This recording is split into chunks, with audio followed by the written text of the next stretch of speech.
Every individual in the world has got one thing to sell that can't be duplicated. There'll only be one of us. Clint Walker, the man behind Western's most iconic character Cheyenne Bodie in the TV series Cheyenne, was a timeless talent that has yet to be imitated nearly 60 years since his Hollywood debut. His strong presence and deep-rooted sense of justice had audiences rooted to their seats.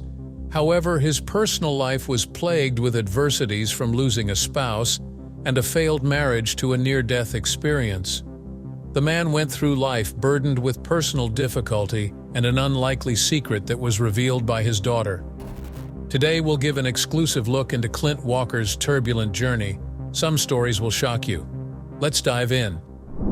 Clint Walker was born on the 30th of May, 1927 in Hartford, Illinois, to Paul Arnold Walker and Gladys Hulda, who was a Czech immigrant. Walker grew up alongside his twin at the peak of America's economic crisis, where everyone took up work whenever it came by to keep the family afloat. Faced with the tough financial times, Walker took an unconventional path by leaving school at the tender age of 16 to enter the workforce. Walker landed his first job working as a construction laborer pushing cement buggies before moving on to work at a sheet metal company installing interior and exterior piping. Walker's work eventually led him to the United States Merchant Marines by the age of 17, and he enjoyed a successful career. At the peak of his time as a merchant marine, Walker met and married his first wife Verna Gerva in 1948, before joining his fellow merchant marines to fight in the Korean War. On returning from the war, Walker found work as a carpenter and painter. However, his search for greener pastures led him to Texas. Walker may have left home in search of better opportunities, but the odds were against him when he arrived in Texas, as he could not find any work. As if by a stroke of luck, a project was launched in Brownwood, Texas, and Walker secured a position putting up sheetrock, as he had gained some on-the-job experience in St. Louis. Being a man of character, Walker not only negotiated for his position, but also offered to train two of his friends to fill the remaining open positions. I must admit, the man must have been a great friend to have through life. Life in Texas was looking good, but Walker took a particular dislike to the multiple tornadoes in the area and decided he would try his luck elsewhere. Without much of a plan, Walker packed up his life in Texas along with his family with no destination in mind. According to him, one side of the road led to Florida and the other to California, and he and his wife opted for the latter as she had a sister living there. In California, Walker secured another job as a carpenter. However, he became unfulfilled at the position due to the repetitive nature of the job and yearned to learn how to build houses from the ground up.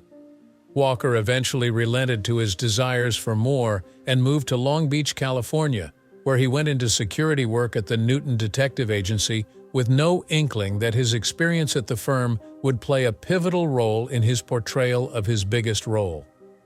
With the thrill of this new opportunity came the burden of long hours of work under harsh conditions, as Walker was required to work 8-hour shifts at a warehouse and had to be on the move. While at the job, he took an interest in dips and built his arm strength and upper body, not knowing this was the first step towards his future career and would be the subject of rumors that would be confirmed by his daughter later in this video. After a long day at the warehouse, Walker was required to take up another 6 hours of work as a bouncer in the evenings, with his favorite posting being at the Vivian Laird's. Despite the back-breaking work hours, Walker's financial situation was on a downward spiral, as his pay was only $1.47 an hour. Driven by the determination to improve his financial situation, Walker bought a trailer and moved his wife and then 4-year-old daughter to Las Vegas on the wisps he had caught of better opportunities in the area, well-tipping customers, and even lucky finds at the casino. Walker arrived in Las Vegas a man full of hope, which was shattered almost instantly when the sheriff informed him that he had to live in the area for at least 6 months before applying for the position of deputy sheriff to be able to work at the casinos. This revelation was a slap to Walker's, as with him was only $26 and a family that depended entirely on him. Fortunately for Walker, a man who had been a spectator to his conversation with the sheriff tabled a position as a security detail at the Sands Hotel, which was still under construction, with an offer to start the next day. In the blink of a moment, Walker had landed himself a position in what was going to be one of Las Vegas's biggest entertainment hubs. Walker worked at the Sands Hotel for 1.5 years, rubbing shoulders with some of the best showmen of his time. This exposure put him right in the path of the elites of the entertainment industry, and he was eventually spotted by one of Hollywood's biggest agents. Walker was invited to a meeting with the agent, who asked him to move to Hollywood to be available for interviews, and left a card when he seemed hesitant.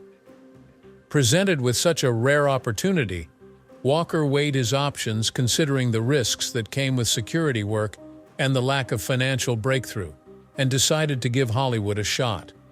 With a new journey ahead of him, Walker packed up his family and made the move. With his security background, he snagged a job as a bouncer at the Ragdolls, pulling in $3 an hour, which was his highest pay yet. The job allowed him to work nights and leave his days open for interviews. In pursuit of a big break, Walker became Henry Walker's impressive list of clients and landed an uncredited role in the comedy film Jungle Gents. Walker had the physique talent agents were looking for. However, he was lacking in acting experience, and Wilson arranged acting classes for him so that he could hone his skills and land bigger roles. It was at one of these lessons that Walker met veteran actor Cap Summers, who mentioned B. DeMille's search for big guys and offered to arrange a meeting for him. Perhaps disheartened by multiple similar unfulfilled offers, Walker was doubtful until he received a call to meet Henry Wilcoxon. The two hit it off instantly, and Henry quickly arranged a screen test for him and told him westerns suited him just right and he could make the genre his niche. Wilcoxon was true to his word, as he went the extra step to arrange a meeting between Walker and DeMille. At this point, all Walker had to do was show up and close the deal, right? Well, not quite, because he ran into a little detour that ended up being a blessing. On the day of his interview with DeMille, Walker left home with a bounce in his step, looking forward to the next chapter of his life, until he was on the freeway and saw an elderly woman struggling to change a tire. Without skipping a beat, Walker stopped to help the lady and declined compensation when it was offered. This small act of kindness put Walker behind on his schedule. However, when he got to DeMille's, he was pleasantly surprised to learn that the lady was his secretary and had no doubt put in a good word for him, which landed him a part on the film The 10 Commandments. Walker seemed to have unlocked a chain of good lick, as Henry Wallace, who had seen the screen test, put him on contract for 6 months. The screen test seemed to have been doing rounds among the execs, as it ended up on Warner's desk, and Warner Brothers bought his contract for $150,000 and immediately offered him the role of Cheyenne Body, giving him a winning debut. The show was a breakout hit that enjoyed success for 8 years. I doubt many actors can boast having their debut role be their biggest role, which makes this fit all the more impressive. While the show capitalized on Walker's good looks, rugged frame, big build, and bare-chested scenes, the show was well written and made use of the cast's talents, including Walker's singing potential. In fact, Walker's singing received a healthy amount of positive attention, prompting Warner Brothers to release an album of Walker performing traditional songs and ballads. The character Cheyenne Body is still one of Walker's most celebrated portrayals to date, and was an admirable character that was easy to love and look up to.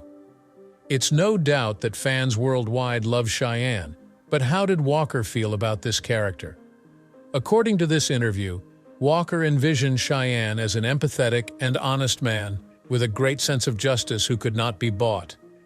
Walker may have been a stranger to life on set when he first started, however. He had not come all the way to Hollywood to quit because of a few hurdles when he had his right foot in the door. The show Cheyenne did not come without a few daring stunts here and there, and Walker admitted in this interview that he got injured multiple times on set. The injuries were a result of fight scenes where he would miss his mark or get an accidental blow from the other party, splinters, and he even once got his wrist caught on the hammer of his Glock. Walker also struggled on a horse initially, as he had little experience working with horses, let alone performing cowboy-worthy stunts. The team was open to overlooking this minor inconvenience, as they were under the impression he would only ride for the 1 year they would run the show. However, the show ended up being a hit, and as a plus, Walker became comfortable pulling some impressive stunts with his horse. Walker was not selfish with his praises when he talked about his horse, and appreciated the horse's ability to make him look good and remained loyal to his horse even in other feature films. Despite having worked his way into TV's badass, Walker still occasionally used stuntmen for more dangerous stunts that required some form of advanced skill set. He was welcoming to the idea of stuntmen, as he did not want them to be out of work or find his sets unpleasant to be on. It is truly wonderful that even at this peak, Walker continued to look out for those on his team just like he did when he was a normal guy struggling to make a living. Walker single-handedly put Western films on the map, and even 50 years after the show, he still received letters and gifts from fans thanking him for the impact his character had on them. When asked why he thought the character was well-liked, he credited it to the positive effect the character inspired at a time when people were looking for role models. Walker further talked about the diminishing number of good role models in society. The role also played into Walker's earlier life in security, which was a huge plus for him as he had a natural stance around his weapon and command. For a while after his debut, Walker was satisfied with his success and even expressed no interest in venturing away from Western films. However, this quickly changed when he learned that the Warner Brothers had turned down Sophia Loren's request to have him on her film. This missed opportunity to work with a bigger infuriated him, as he wanted to feature in other films and create a legacy outside of Warner Brothers. Walker approached Jack Warner with a proposition to do feature films while he was not shooting for Cheyenne, and a request to do fewer Cheyennes as he was doing 26. The meeting was not a success, as Warner turned him down and threatened to ruin his career if he did not show up to work. Well, turns out not much has changed over at Warner Brothers, as they are still sabotaging careers to date. Unfazed by the threat, Walker simply stopped showing up to work until the team approached with a counteroffer, allowing him to do feature films and only 16 Cheyennes. Wondering how they caved?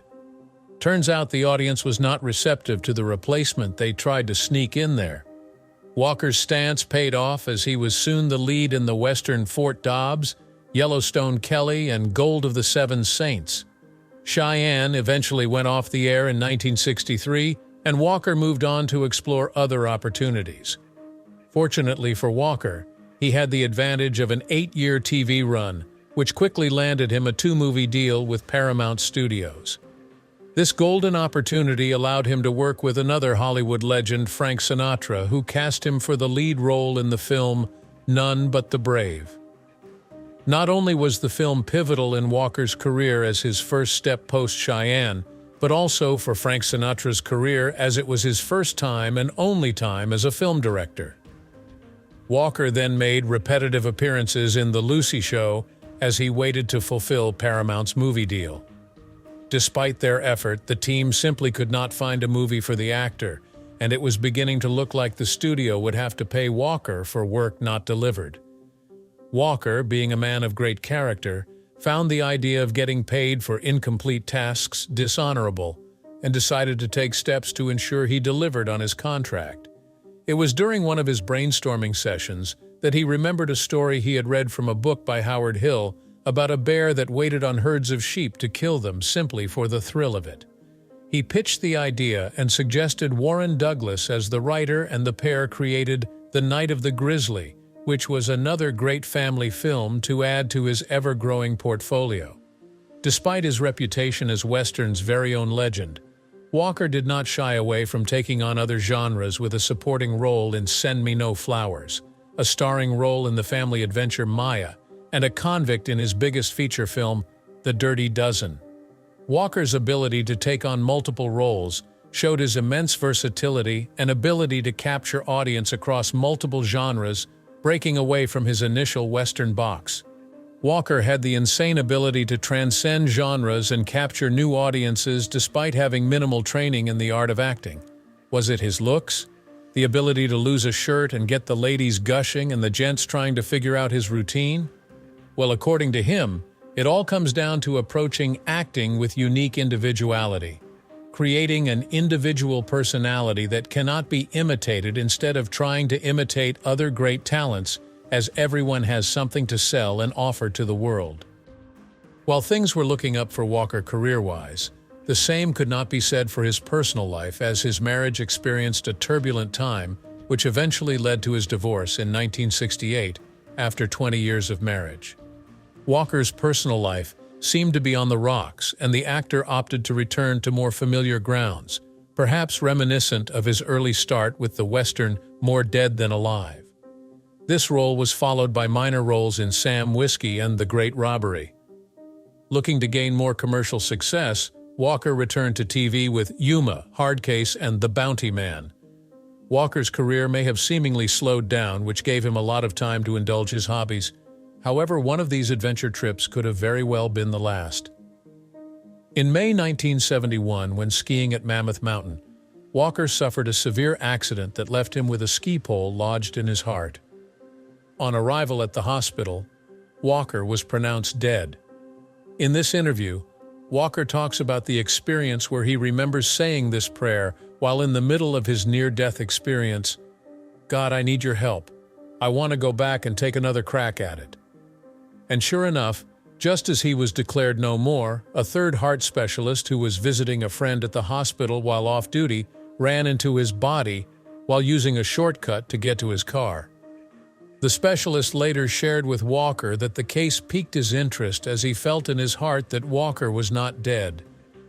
Confident in his instincts, he was able to find a pulse, and Walker was rushed into an operating room only to wake up the next day with multiple tubes, but alive with a second shot at life. To date, the case is considered a medical miracle, as Walker's brain was without oxygen for a long time and he walked out in peak condition. Makes you believe in a higher power, doesn't it? It's no doubt that recovery from such a traumatic accident was no small feat, but at least the worst was behind him. Presented with a new shot at life, Walker was not holding back as he returned to the screens to support Telly Savalas in the biopic Pancho Villa. 1974 proved to be his biggest year yet, as he starred in the TV series Kodiak and the films Killdozer and Scream of the Wolf. His personal life was also on an upward trajectory, as he also married his second wife, Giselle Hennessy. Surely that must have been enough confirmation that his heart had indeed made a full recovery. Clint Walker continued to appear in films both home and away, showcasing his showmanship and love for the craft, regardless of the film's setting. In 1994, Walker lost his second wife, and although it was devastating to lose a partner of 20 years, Walker was able to find love once again in Susan Cavallari in 1997. Long after Walker had stepped back from the screens, a chance meeting with the Western author Kirby Jonas through James Drury stirred in him a need to contribute to the Western genre in a unique way.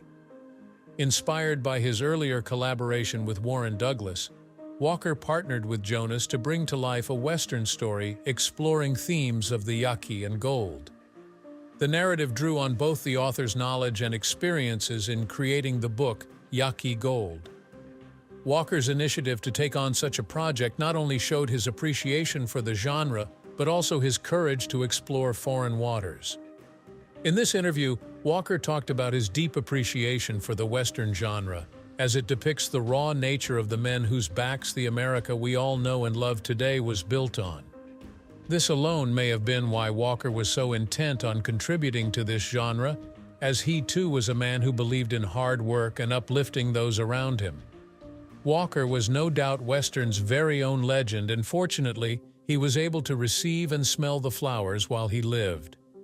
In 1997, Walker was awarded the Golden Boot and also has a star on the Hollywood Walk of Fame at 1505 Vine Street near its intersection with Sunset Boulevard. In 2004, he was inducted into the Hall of Great Western Performers at the National Cowboy and Western Heritage Museum in Oklahoma City. His last award. His final honor was an inlaid Bronze Star medallion on the Texas Trail of Fame in Fort Worth Stockyards National Historic District. Walker may have received worldwide acclaim and multiple honors in his lifetime and throughout pop culture, but I doubt there's much that can beat his pride in his daughter Valerie Walker. Valerie, who was Walker's only child, inherited her dad's resilience and went into the aviation industry in an era where women were sidelined. Despite this setback in her career, Valerie remained steadfast, and instead of simply conforming to society's pressure, she mapped out a career for herself as a flight instructor, police aerial patrol pilot in fixed-wing helicopters, DC-3 bush pilot in Africa, flight test pilot, and other freelancing jobs. Her experiences made her an exemplary and adaptable pilot, and this was noted by Western Airlines, who enlisted her as the first female airline. If you think that was badass, wait until you find out she was a black belt in martial arts. Definitely her father's daughter. When speaking about her father, she confirmed the rumor that her father was a PC proletarian with the statement, "We don't eat beef, but we eat chicken and salmon." Well, that should explain his incredible build. Walker was not only an actor, but an American citizen who leveraged his position to make a loud stance on his political stance. In 1964, Walker backed the presidential candidate Barry Goldwater of the Republican Party, showing his willingness to be involved in the political environment of the country. On May 21, 2018, Walker succumbed to congestive heart failure in Grass Valley, California, just 9 days shy of his 91st birthday. When announcing his death, Valerie had this to say: "He was a warrior, he was fighting to the end." I think we all have to agree that the man was indeed a warrior, not just on screen, but also in his lifetime. His heart, despite having endured the worst and recovering, miraculously took its final beats, and with it took the great legend of the West. In one of his last interviews, Walker expressed wanting to be remembered as a good man who positively impacted those who came across him, and we believe his legacy is just that. A story that speaks of a man who, through resilience, hard work, and admirable, warmed his way into the hearts of audiences both far and near. Thank you, fam, for watching this video. If you want to find out more interesting facts, check out our other videos. And don't forget to leave a comment telling us what you think of this legend.